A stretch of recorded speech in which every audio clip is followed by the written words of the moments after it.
Welcome to another exclusive interview by Recovery Today Magazine at recoverytodaymagazine.com, where first and foremost, we are a magazine of hope. Whether you're considering addiction recovery for yourself or for a loved one, or you're actively in recovery yourself, maybe a little while or a long time, you're going to find all kinds of information on topics related to addiction recovery, codependency, the whole 9 yards here at Recovery Today Magazine. My name is Rob Hanley. I'm the editor-in-chief of Recovery Today, and I'm joined by another really, really cool guest, somebody that I actually remember from my college days, never met, but until recently here, an international model and brand ambassador and Playboy's Playmate of the Month in 1984, which I actually did remember. Later,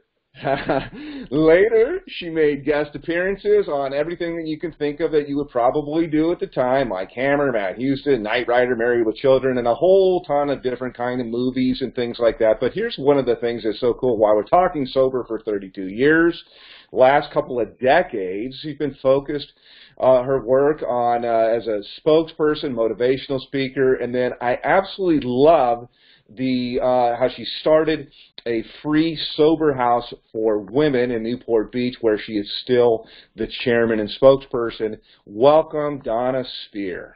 Hi, Rob. Thanks for having me. Absolutely. So cool. I'm so happy to meet you. And even chatting a little bit here before we kind of started the interview, just really, really great to connect. And so thanks for taking a minute. Oh, thanks for having me. I'm so excited to be here. Yes, it's exciting. I love your magazine. I love the work you guys do. I get it all the time. I love your last cover. It's great to be here. Thanks. Yeah, our last cover was awesome. Sugar Ray is a really cool guy. Everybody that we put in the magazine, we try to have one kind of litmus test for the magazine is that, we're dealing with pretty dark subject matter here, and, death and things like that doesn't get really any darker. But everything that we do has got to have some kind of uptick of hope. And although we deal with tragic stories, it's my belief that, paying it forward and maybe encouraging somebody else that they're going to make it through it that's all that there is, and that's the morsel of hope that there is. So, big believer in what happened before can rise again type of thing. So it's the title of my book. The Fall and Rise of Dona Speir. We'll talk a little bit about your book, The Naked Truth. We can get into that later. Kind of plug for it, if you will. Very cool. Thank you for sending me a copy, by the way. Oh, you're so welcome. So tell me, let's jump a little bit kind of like right into like your recovery story, or tell everybody a little bit about yourself. I know obviously they can get it in the book, but, start from kind of the basics. Well, like most people, I started using drugs at an early age, drinking and running and gunning at the age of 12, actually. Youngest of 6 siblings, only 2 of us had the disease. Unfortunately, I lost my oldest brother when I was a year and a half to this disease. Wasn't pretty. He was found shot to death in a motel room, and that's just the nature of our disease, as you know, and everybody else knows. It wasn't like I woke up one day and said, let's get sober. I don't think anybody does that. It wasn't a good, I can't say March 15th, 1987 was a happy day for me. I always like to talk about my last drunk. I think that's always really important if you want to hear about it. I mean, because what happened between the age of, I'll be really honest. What happened between the age of 12 and what happened between the age of 23 when I got sober, is a lot about what everybody's story is, right? But to be real honest, my last drunk was very similar to my first drunk, and I always joke about this. The only difference was there was a different man putting me to bed. My first drunk, I blacked out, I threw up in the bushes, and my brother picked me up and threw me into bed. That was my first drunk. I've had somebody throw me in bed before, too, drunk, for sure. Okay, so you got that. That was my first drunk. And you know what, I swore I just didn't ever drink gin again. Okay? I swore off gin, too, actually, right. Right. Okay, so that was my first drunk at the age of 12. So my last drunk at the age of 23, I had no idea it was going to be my last drunk. And I went out drinking to happy hour that night. 23. By the way, that's pretty remarkable. I mean, that's young, 23. You know what? It is young. But I got to tell you, I had already been to rehab at 18. I'd already done the whole drug scene, Wow. you know, at 18 in 1982. I had already done some of that social cocaine smoking in the closet for 7 days. And you know what? I was already burnt out on that, and I was back out on alcohol for 3 years now. Wow. You know, by the age of 21, I was on my... You grew up fast. I was fast. You grew up fast. I grew up fast. Yeah. Exactly. By the age of 21, I was on my third marriage. Second, well, it depends if you count the one in Mexico. So actually, you know what? I'm probably still married in Mexico. But anyway, so at 23, you know, I woke up that morning. I had no idea. It wasn't March 15th. It was March 13th. I had no idea it was going to be my last drink. I had no clue it was going to be my last drink. And I went out to happy hour, like with my very best girlfriend. And it was Saturday, and I said, let's go have a couple drinks. And I was married at the time to a man I hated, and he hated me, and it was fine. And we went out and had a couple of drinks, six Long Island iced teas. That's quite a few Long Islands, actually. You know, I was a drink. If you're a drinker, I'm a drinker. Yeah, Long Island's, yeah. And it was like as soon as I put alcohol in my system, you know what happens? Yep. Give me more. Yeah. And I looked at her and I said, let's go out. And I went home that night and I changed my clothes, and it was the 80s, and my husband was in the driveway yelling at me. You know, we do the driveway fight thing because we're good neighbors. And he gets behind the car and he says, don't take the car. And I'm in the car and he's in, you know, we're screaming and yelling. And, you know, I told him to move and he didn't move, and I put the car in reverse and I hit him. Get out, really? No, absolutely. And he gimps out of the way, and I pulled down the driveway and, you know, never looked back. And off I go with my bestest of best girlfriends. And, you know, I was a busy alcoholic. I was busy, man. When I'm drinking, I got places to be. I got to go. You know, I got to go. If you're drinking, I'm drinking, and I got to go, man. I'm a table dancer. I'm a bar drinker. I'm a party dress over my head. You sound like you'd be fun. It was a lot of fun. You know, so off I go with my very best girlfriend, and we're drinking, and we're out and running and gunning, and you know, next thing I know, we're at a bar, and you know, I don't know where I lost that best girlfriend of mine, and I lost her somewhere between bars 32 years ago, and you know what? I have never seen her since. Oh, no. No, I don't know what happened to her. I don't even remember her name, but I've never seen her since I lost her in between bars, and next thing you know, it's I'm at another bar and it's last call. And I'm like, shit, you know, it's last call, and you know, I do what I do, and I go home with the manager, because that's what I do when I drink. You know, I lose judgment. I'm a drunk. I'm a fallen woman. You know, I'm not a pretty drunk. Yeah. I go home to that man in the morning, and you know, that big old lady's bouffant is kind of sideways and kind of crooked. Did he have to go to the hospital? You didn't break his leg or anything? No, he was fine. He was pretty beat up, but gimped. And you know, the bottom line was, I get home and he looks at me and he does that thing, and he goes, "What are you going to do about your drinking?" Two things I always hated. 2 lines. Last call that night, which by the way, I ordered a Bailey's and coffee to sober up. Funny. Because I was going to drive. Yeah, you need coffee, for sure, yeah. I didn't even drink coffee. You know, I'm 23. I don't drink coffee. And he said to me, "What are you going to do about your drinking?" You know, and I lied. I lied to him. I said, you know, I'm going to go to 12-step meetings. And I looked at him, and it was because, you know, in my mind, I'm doing a geographic, man. He's got to go, because everything else is my problem. He's my problem. They're my problem. The house I owned is my problem. I'm modeling. That's my problem. Got to find a new man, a new mission, a new place, a new mansion, everything. Got to go. And obviously things got better. You know, and I got to tell you, for the last 32 years, I haven't found it necessary to be locked up in a psych hospital. You know, that's a good thing. Yeah, I haven't woke up with strangers. I haven't danced on any tables. Yeah, that's all good things. Yeah, I don't cut myself. I don't carry any of that toxic shame that ate me alive, that made me drink and use drugs. You know, I don't find myself, you know, crawling around on the carpet looking for stuff to drop in a pipe to smoke. All the things that dignified girls do. Right. So 32 years. 32 years. Are you 12-step? Are you non-12-step, holistic? What's kind of your abstinence? What's kind of your belief? So my deal is I'm 12-step because that's where I went when in 1987. That's what was available to me. But, today I think whatever works for somebody works for somebody. Yeah. I was really closed-minded for a long time. And I went and I got on my coaching license because, I'm a recovery coach and, and I'm this and I'm that. And all of a sudden people started talking about all these other things for people. And at first I was very close-minded. And I realized I'm like, all of a sudden it dawned on me, I'm like, who am I to believe that there isn't other ways for people to deal with alcoholism? My book says, right? My book says, A, be quick to see where religious people are right. Yeah. It also says we only know a little.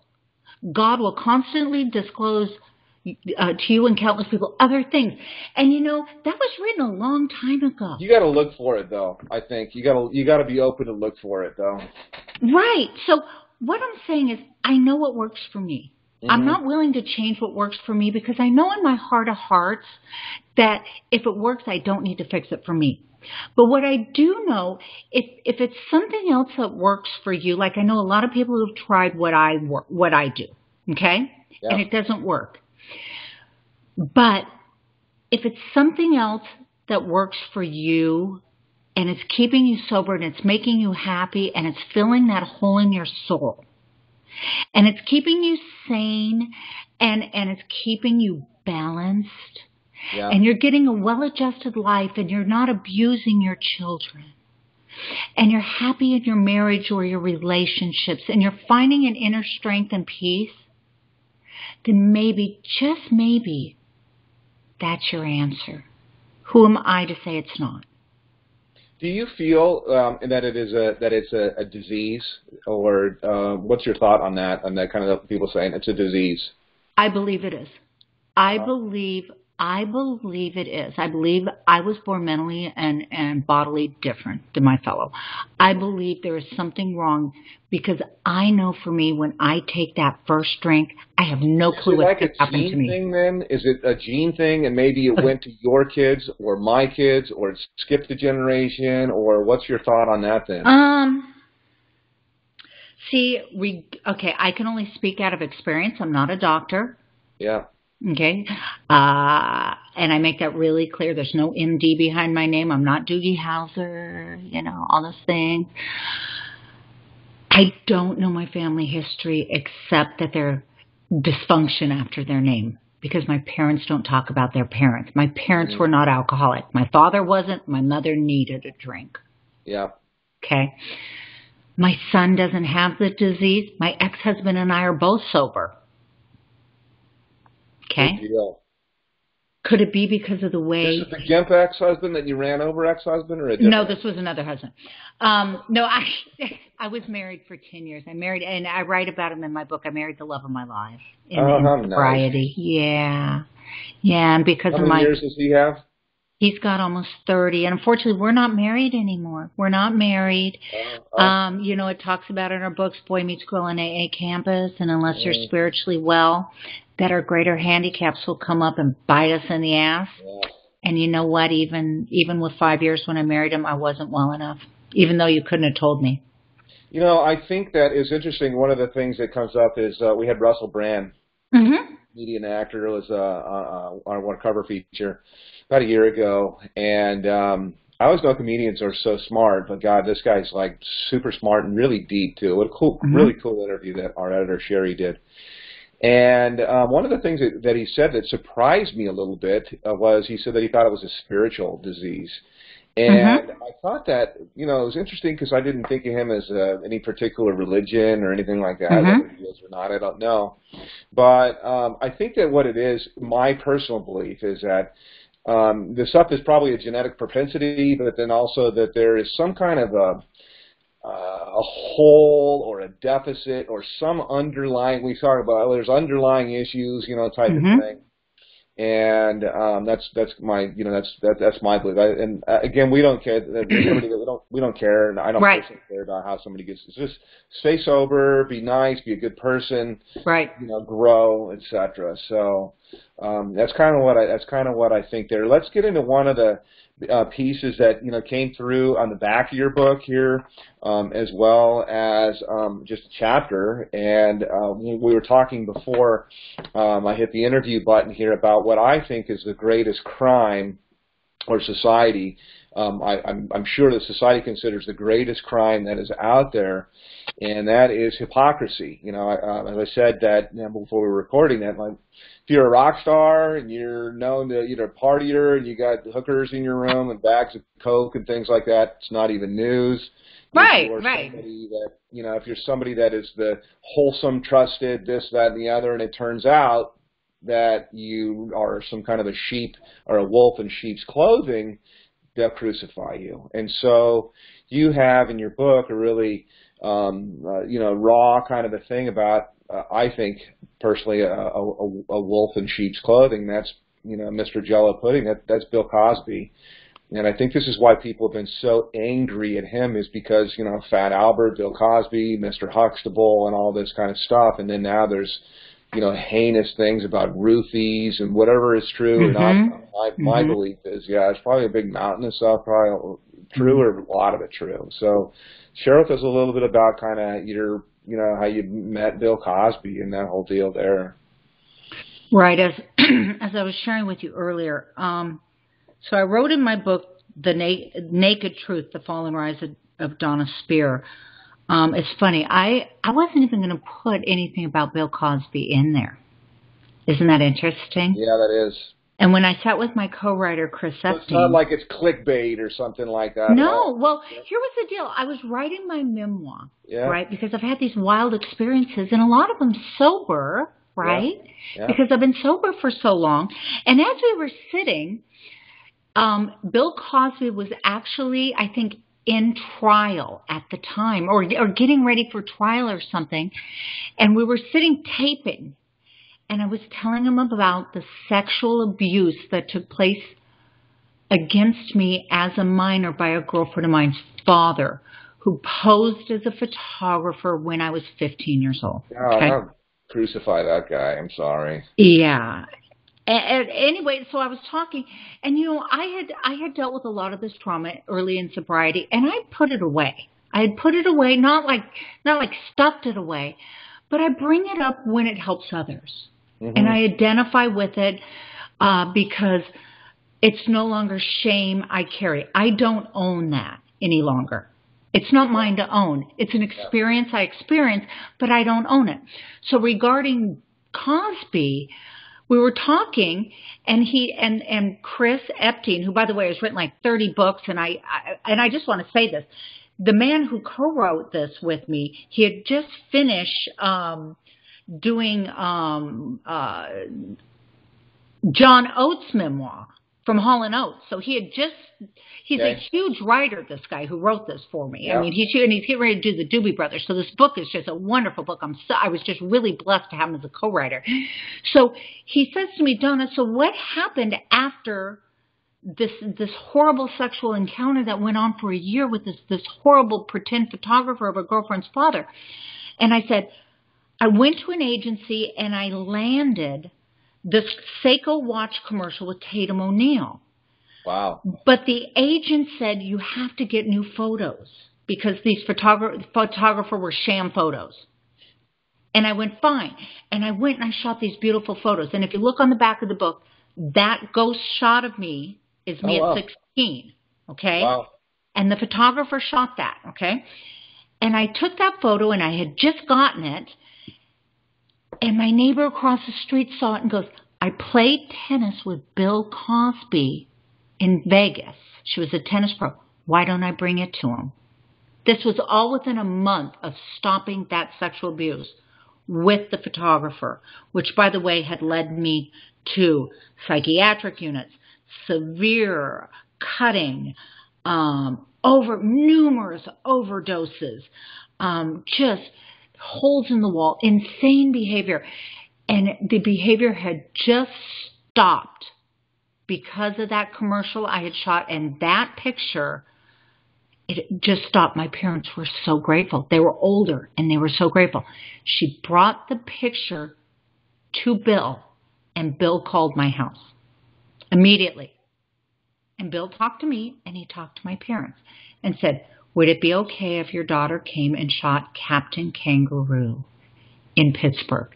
Now, at the time, he was the spokesperson for Jell-O Pudding. He had Fat Albert. He had Captain Kangaroo, a thing called Picture Pages, and he was the Coca-Cola spokesperson. Was he in Captain Kangaroo? I don't remember. He had a little thing called Picture Pages, which was a segment in Captain Kangaroo.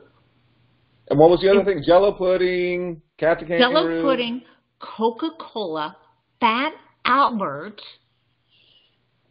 and this. So it was 2 children's and 2 huge national campaigns. International campaigns. Yeah. So I fly off to Pittsburgh. He talks to my mom, and this is like, oh, look, she got this great commercial for Seiko watches. She walked in an agency. That day they sent her to L.A. That day they hired her on the spot. Boom. Someone saw a new picture. Boom. They want her like this. My mom's older, my parents. All of a sudden, she stopped doing these quaaludes. She stopped putting her holes in the wall. They have no idea it's from this other photographer who's molesting this out of me. And all of a sudden, Bill Cosby, I am just beat to hell. Literally, emotionally, physically, I've zipped my mouth. I've never said a word. I've been in and out of psych hospitals, right? I will not say a word. This photographer has taken nude pictures of me, threatened to give them to my parents if I ever said a word, right? I'm being blackmailed. And I go to Bill Cosby. And I got to tell you, this was, when Bill Cosby is my answer, how bad is the problem? You know what comes to my mind, too, is the whole thing about, like, probably emotional, vibratory, the things that you give off. When I think about when I hear about stories of abuse to abuse type of a thing, which I know is coming in what you're saying, I think about like a shark that there's blood in the water. Totally. I was primed for a predator. Exactly. Like I was primed. I had no self-esteem. I couldn't look at you in the eyes. I was a shoe stare. I came from a middle income family. I didn't have a lot of money. My parents were exhausted. My mother was going through the change of life. My siblings had all moved out. My father was close to retirement. At this time, I had created so much chaos in my family's home. My parents were sleeping in separate bedrooms. People weren't really talking to me.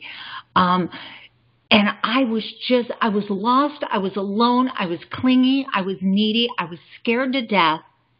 I was strung out on drugs. I had stopped doing the drugs. I get to Pittsburgh. They offer me alcohol. I think I just had gotten my driver's permit. Wow.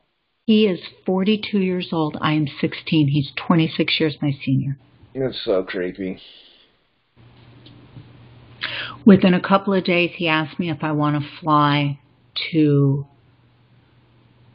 Dallas to see him perform. He goes, I'll call your mom.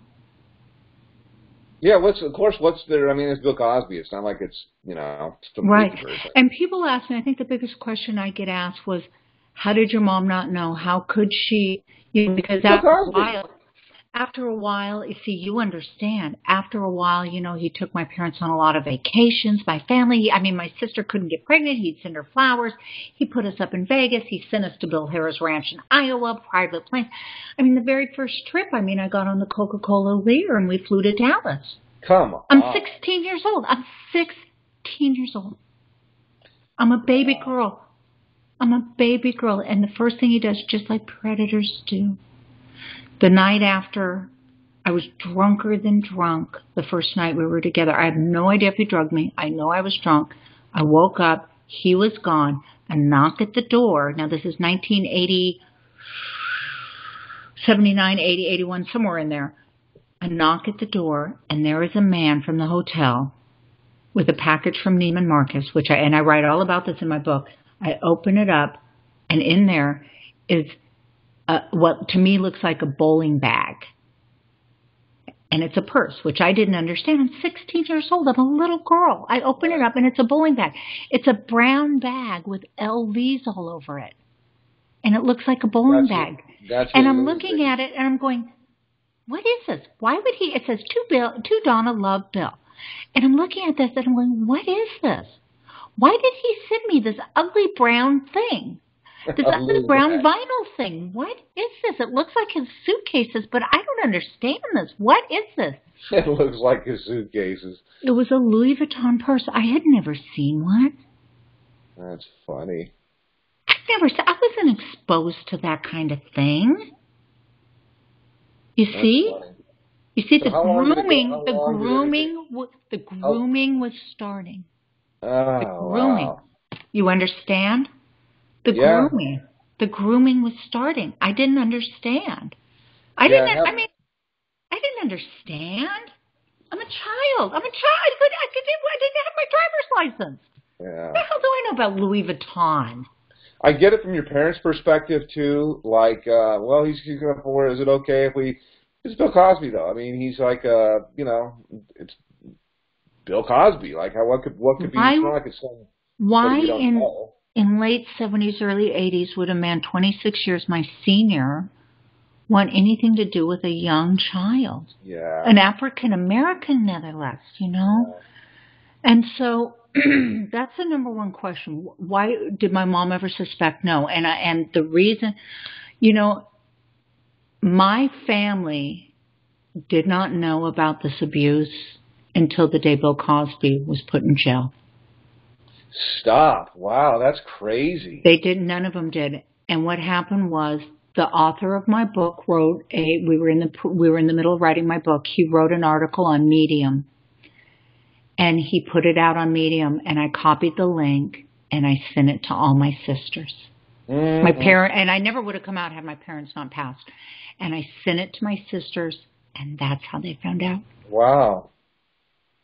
Well, I never would have come forward had my parents, because it would have destroyed my father. Yeah. He trusted him. My parents trusted him.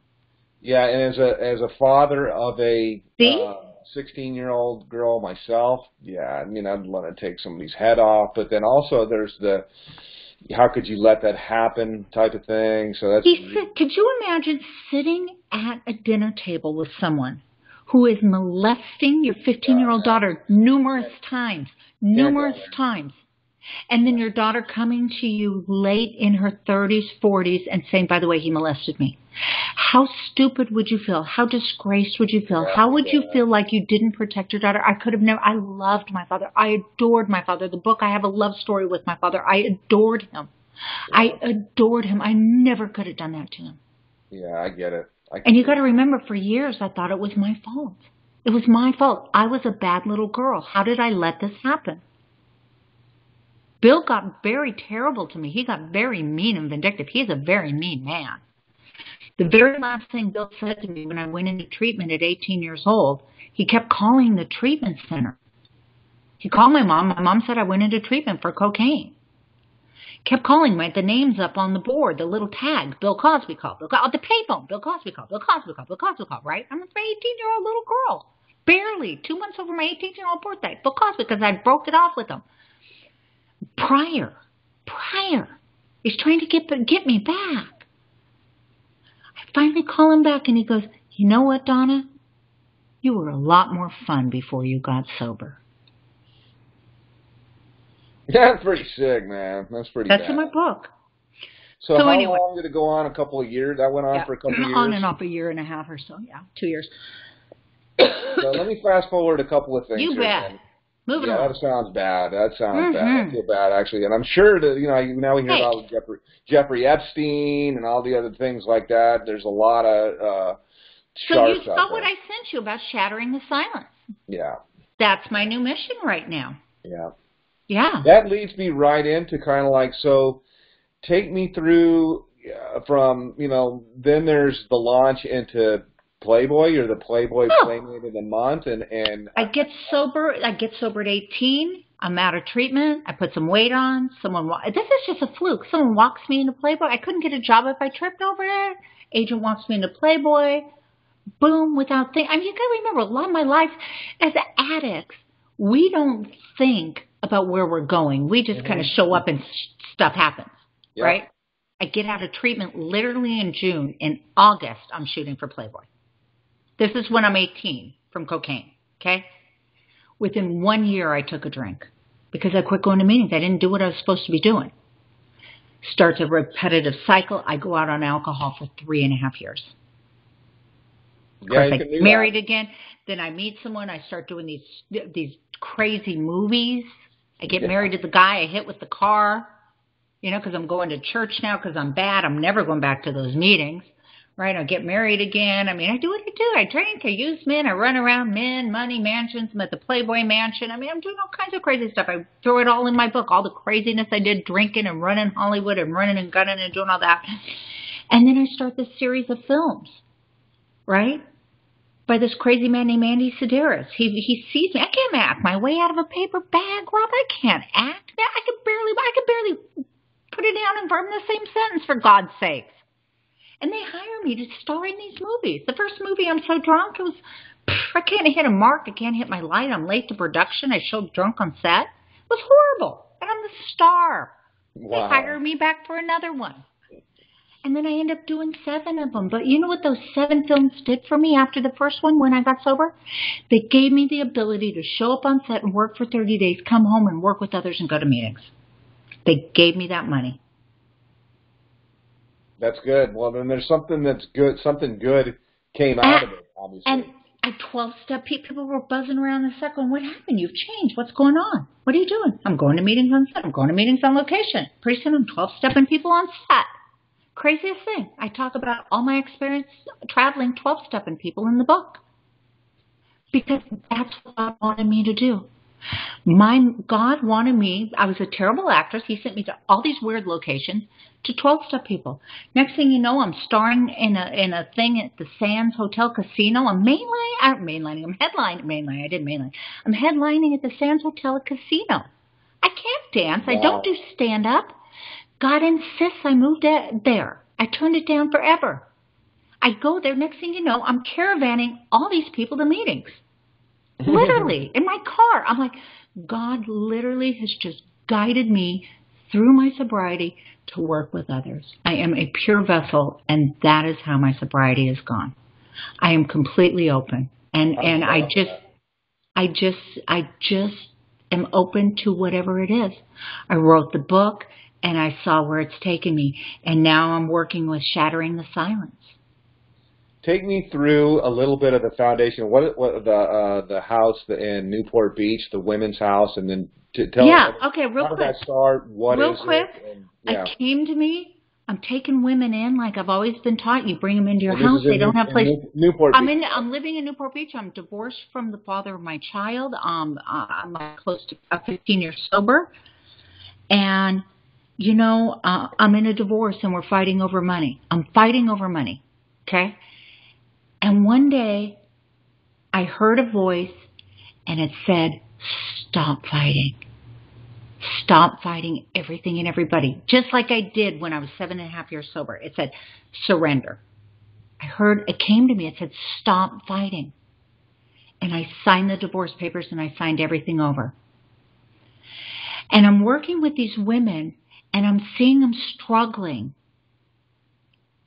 trying to get into treatment because in Newport Beach, even with all that money, they had nowhere to go for treatment because they don't have insurance because either they're divorced or they've been kicked out of their boyfriend's house or they don't have a job or whatever it is. They're the imperfectly perfect women of society that need love and attention and all of that. But they don't have the money for treatment. They don't have the Betty Fords and they can't go to Malibu's and we can't find scholarships for them constantly. And it's the Riviera of the Mecca of recovery and we can't get them in. And I'm thinking, I gave up the money and I stopped fighting. And these women have no money and they're fighting to live. I said, this is insane. I need to find a place for them to go.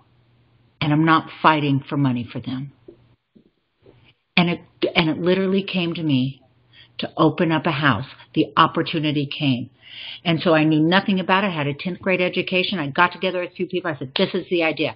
I want to open up a house where women can go and stay for 30 days, where they can be fed, housed, clothed, and stay for free. And I mean for free. Wow. Nothing. Not That's a amazing. penny. How many? How many? Well, how many houses or how many people? Oh, One wow. house, Yeah. one house, and when we opened it, it had 6 beds. Wow. And it was brand new. Everything was brand new. And it took about a year or two to get it going. And I worked day and night. And I said, and I don't want it to cost the state, and I don't want it to cost the state, and I don't want it to cost federal. I said, I don't want to lean on those people. It's got to be funded by us. And it's got to be ran by volunteers, and there's no men allowed inside. And these women need to be loved and protected because they're valuable and they're worthy. Yeah. So what is it running? It's still running today? It's still up and it's running. It's now in Costa Mesa. We had to rent the house first. They now own their house. And it's called the Lynn House. And as of today, over 2,000 women have gone through. 2,000 women. We now, because of all the stuff that is happening with the closing of the recovery homes and this and that. 2,000 women, and this came from an idea that you had. 2,000. I do, yeah. That's pretty cool. We named it. We got our seed money from a woman who had died. Her mother gave us the money. The woman had died. She'd gone through treatment, and then she'd gotten her therapy license. You know, everybody's going to help everybody. And she couldn't help herself. And she died with a needle in her arm behind a supermarket in her car. Oh, no. And she gave us the seed money to start the house. Well, something good came out of it. 2,000 people. Yeah, and her name is Lynn. And the place is called the Lynn House. Mm-hmm. Isn't that amazing? And it's funny, I go down there, no one knows who I am. I just go in there. And it's wonderful. And they shouldn't. When did it start? What? When did it start? I'm going to say, I think we started in 2001. I think it may have opened in 2003 or 4. Gosh, it's such a blur back then. Because you got to remember, at the time I was going through the divorce, my father had cancer. Oh, no. And I just knew that during that time that this was what I was supposed to be doing. Well, I think it's great that it wasn't dependent on anything else. I mean, obviously, charity and benefit of others. I'm sure that, today that I think it was about the middle or the fall of 2015 or 16, and around there, insurance companies just straight up decided that they were going to break the law. I'll just say it. There's a law called the Mental Health Parity Law, which requires them to pay. But it's my opinion, and it seems pretty fact-based, that it's, you don't have to pay out as much when people die. So they don't pay for treatment like they did, or it's very, very, very difficult, or they, pay literally pennies on the dollar of what they, pretty bad. So I think it's great that this is actually not based on somebody's insurance, because even if you have great insurance, I got good insurance, almost doesn't matter anymore at all. Look, this is not a place that we have doctors. This is not a place that we bring them to outside sources. Sure. Right? It's a place we give them meetings. We have H&I come in. We have all that stuff. We take them out. We help scholarship them into secondary living environments. We work with the community. We get grants. We have to have grant writers. We have to everything. Our 800 number is given to us. Everything is given to us through the community. Our address is now permanent, and it is now a women's shelter. They can't take it from us. No, that'd be pretty tough to take away a women's They cannot. We're right in the middle. You know how they're closing down sober living environments? They can't do it because we're a women's shelter. And our neighbors love us. Good. And we don't overcrowd. We don't, you know what I mean? That's a good thing. So let me talk to you about a couple of current kind of events and things that are going on. 2 things. I'll just tell you what they are. The first one is the opiate crisis. So I like to ask people, if you were the president, or if you had the power to wave a wand or something, or even on a practical side, what do you think about, people, how many, you told me before recording, how many people are unfortunately 1 in every 11 minutes die in the United States of an opioid related death, whether it's every fentanyl, 11 minutes whether it's somebody dies of an opiate in the United States. Every 11 minutes somebody dies. Yep, of an opioid-related death. Yep, 11 minutes, including, I told you, my nephew died. Absolutely. They die left and right. A friend of mine's son just died. And it's fentanyl. Yep. Which is, the Mexican mafia has taken over with the opioid epidemic. I really believe the family... I thought it came from China. I didn't know that it was from Mexico. Yep. The Mexican mafia has gotten involved bringing it over the border. Don't get me started. Because it's cheap to produce. So powerful. And they cannot measure how much or what fentanyl, very little amount of fentanyl will kill you. Yeah. I mean, when you and I got high. Yeah. They weren't using this kind of insanity. I mean, I did PCP and I did all kinds of crazy stuff. Yeah, I took so much acid. I did all kinds of stuff. Who knows what I put in my body? Nowadays, it is so insane. It's just insane. It's out of control. We don't know what's being used. So I'm going to tell you, I really think, and I'm not going to use names, I really think that the people who just moved $1 billion+ offshore, who own pharma and are claiming bankruptcy, should be penalized and punished heavily, knowing what they did with the doctors, knowing that all the quotas were extremely addicting.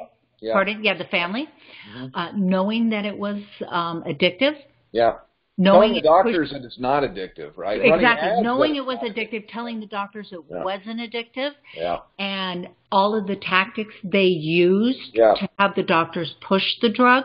I think that they should be held accountable because the research was done in advance regarding the opioid pills, and they knew. And then they turned around, and they're one of 6 of the families that went ahead and got the patent on the elixir that helps you when you overdose from their drug.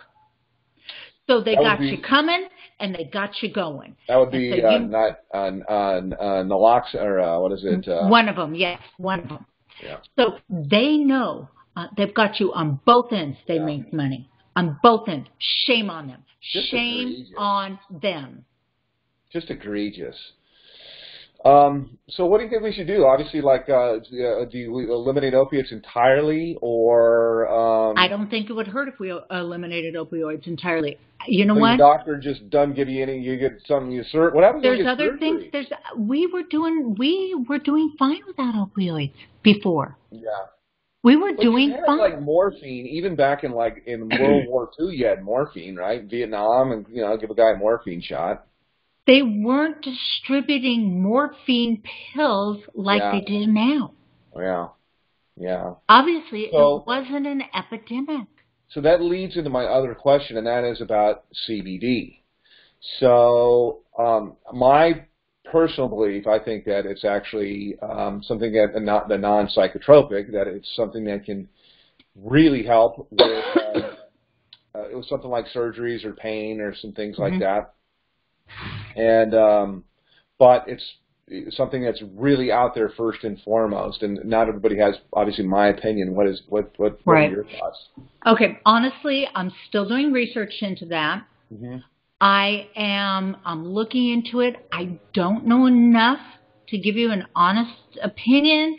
I'm leaning on the side that it may be helpful. I think they could do a lot more testing.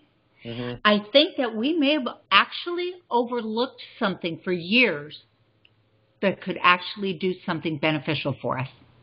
I just like, in general, for me, I don't like to put drugs in my body of any kind if I don't have to. I mean, I do take, an Advil or something like that type of stuff, and allergy meds maybe. Right. But if I have the choice, I like anything that's holistic, and I just kind of don't like the whole you can't patent this or you can't patent, there's not so I don't know. And I think that there's other reasons why things become legal and illegal and things, like that. That's just my opinion.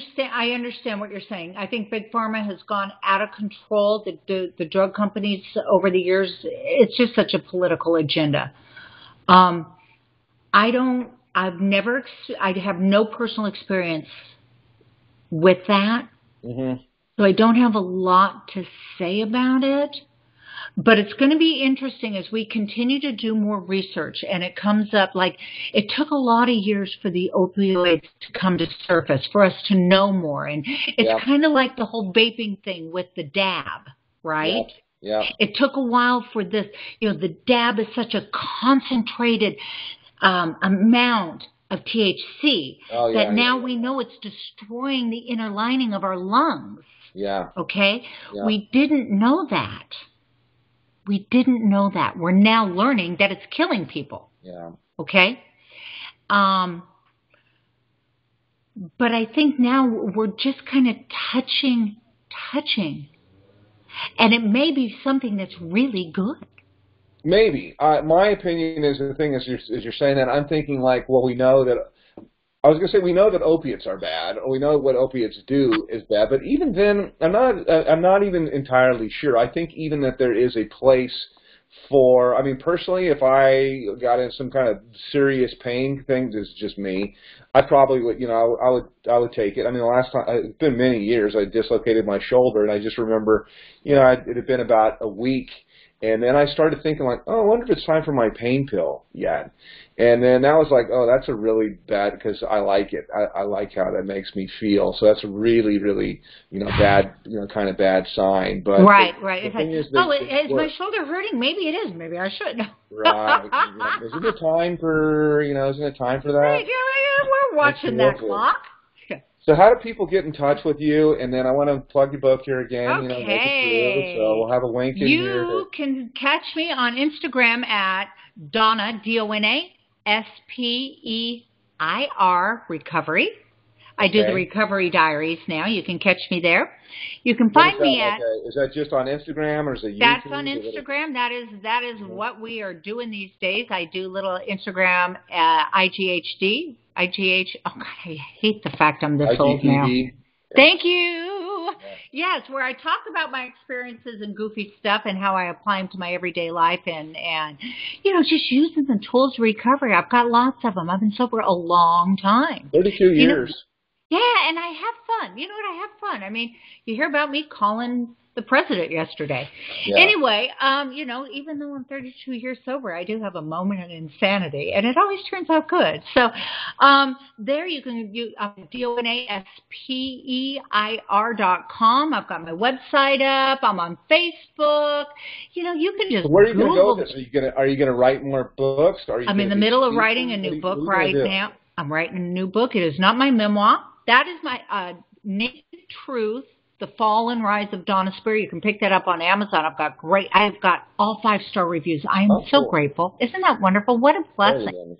To put yourself out there and then go, I wonder if people are going to like it. It's like, and they liked it. I was like, wow, really? Really? Me? Come on.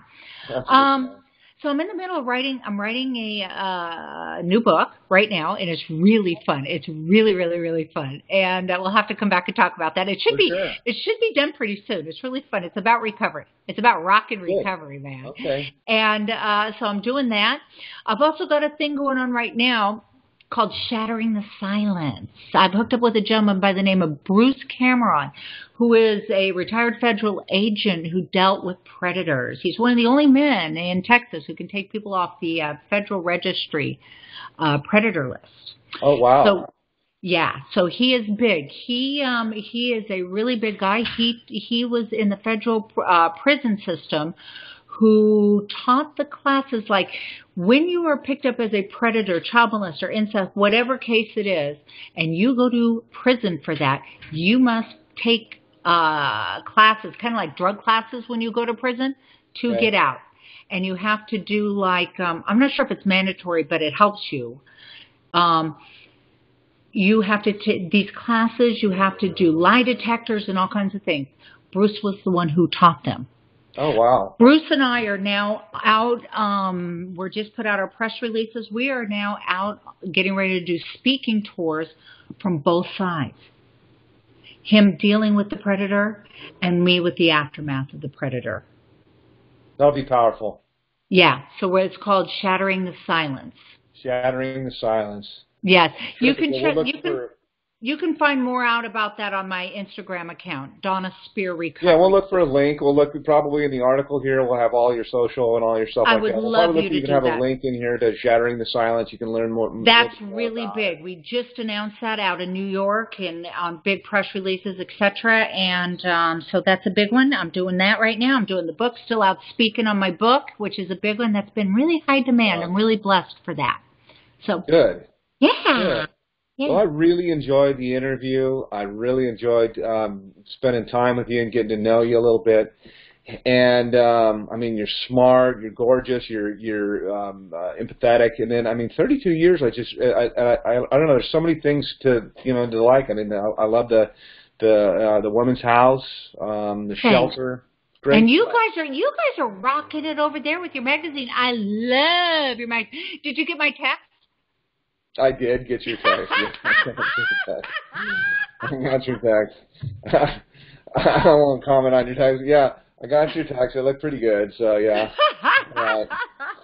I love your magazine. I've followed your magazine for a long time. Good. Thanks for liking it. You guys are great. You guys are great. I tell everybody that I work with to check out your magazine, look at it, get it online, etc. Recovery Today magazine. It's great. You guys have a market. You guys are in the corner. You guys are the biggest. You're the best. What can I say? I tell people all the time that if I, won Powerball, I won the lottery or something like that, I would still, I'd still do Recovery Today because, honestly, I don't know where you get to. It's one thing to meet influencers and famous people that have done extraordinary things like yourself, and but when, other than, what are you going to normally do? Say, can I get a selfie? So it's really cool to have conversations. I think about, you're talking about life and death issues. So right. Where else and how else could you do it? And then it's good. It's good therapy. It's good therapy for me personally. I like to think and talk and find meaning in my own stuff. So I really enjoy it. And if even one person can benefit from it, then I just feel like it's worth it. I mean, if one person can go, let's fill that hole in society. Let people know their worth and their value and they're lovable, even if they're, we were all made perfectly imperfect. It's time we celebrate that and that it's okay. Yeah. I love it. Well, thank you again. Let me go ahead and stop the recording here. We can chat for a moment. This has been another fun, hopefully real interesting. I love the interview with Dona Speir and at Recovery Today Magazine, recoverytodaymagazine.com. So hang on one second.